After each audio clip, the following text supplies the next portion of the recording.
magpapakasal kay Fawaz? Hindi. Oh, hindi naman. So ibig sabihin na gusto mo si Fawaz na maging asawa mo at maging kabiyak hanggang sa kabilang buhay? Inshallah.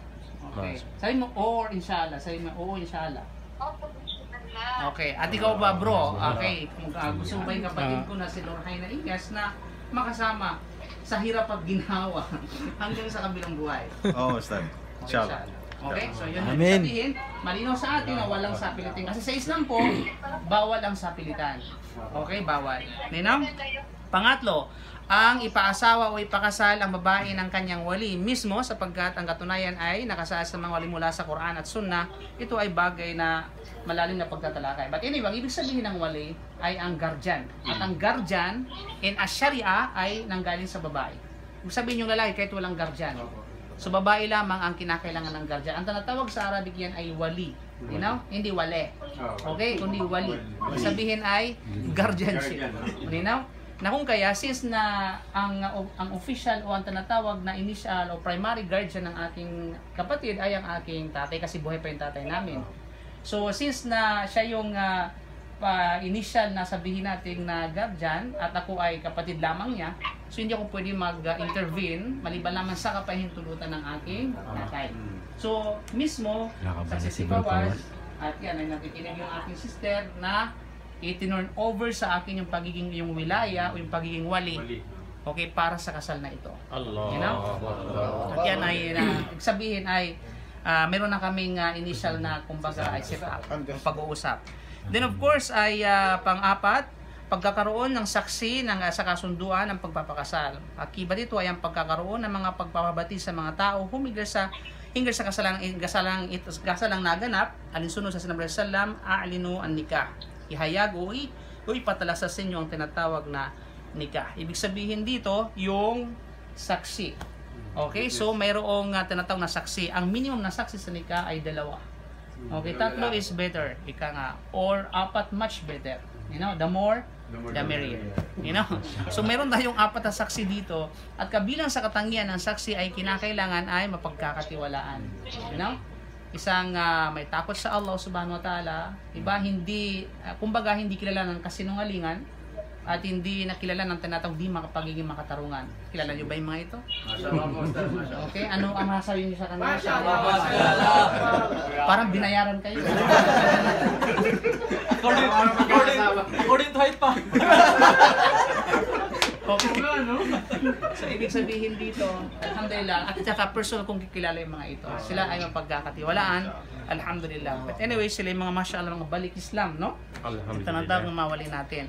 So, at regarding sa tinatawag na mga saksi, kasi bakit kailangan ng saksi at kinakailangan ipabati din ito? Kasi bawal sa isang secret marriage. Bawal sa isang secret marriage. Na kung kaya, ay kaya kailangan may saksi upang sa ganun, anumang magka-problema, may saksi sa sila kinasal. Di ba? Ano man yung mga paratang, kumbaga di makatarungan sa kanila, mayroong saksi na sila ay kinasal. Then additionally, yun tinatawag na ilan, yung impormasyon, pagpapabati sa ibang tao na sila kinasal na upang hindi magkaroon ng puwang ang syaitan o satanas sa pag-iisip no, ng mga bagay na di maganda. Okay?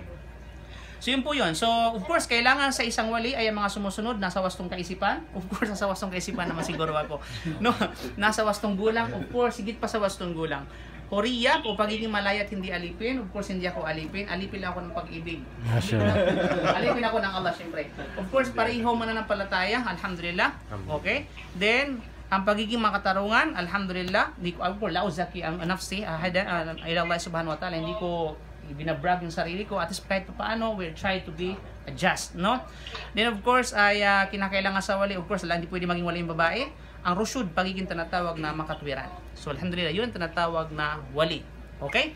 So, meron ng wali, meron ng mga saksi, at arida bayna tarafain, ang ibig sabihin, yung pagkagusto sa dalawang panig at walang sapilitan. At the same time, yung pagkakilala nilang dalawa. You know? Now, regarding sa tinatawag na mahar, mga kapatid, ang mahar, ito ay independent or sabihin natin, no, ano ba? It's not part of the condition ng nikah. Ibig sabihin, ang mahar, ang dowry o duty sa pagkakaalam ninyo ay hindi bahagi upang maging valid ang kasal. Ibig sabihin, pwede siyang valid ang kasal sa Islam kahit walang tinatawag na mahar. Pero, that's independent obligation.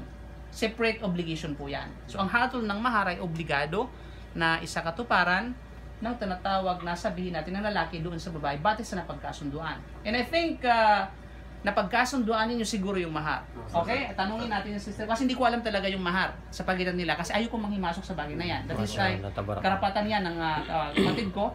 Then, karapatan niya kung anong hinihiling niya sa kanya. Then, of course, kung papayag naman siya at may kakayahan siya, alhamdulillah. Kaya nga sabi ng Rasulullah,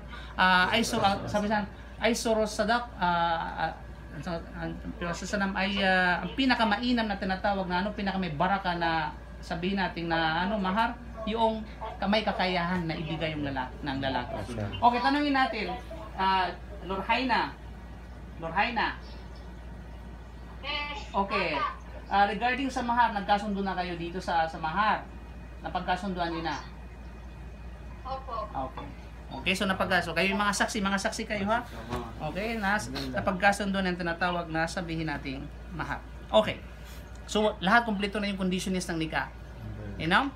So, mamaya, after ng, kumbaga, solemnizing ng tinatawag na nikah, ay magkakaroon tayo ng paalaala sa isa't isa, especially sa groom, asas na tinatawag na bayad, sa magiging karapatan ng bawat isa. Okay, malinaw?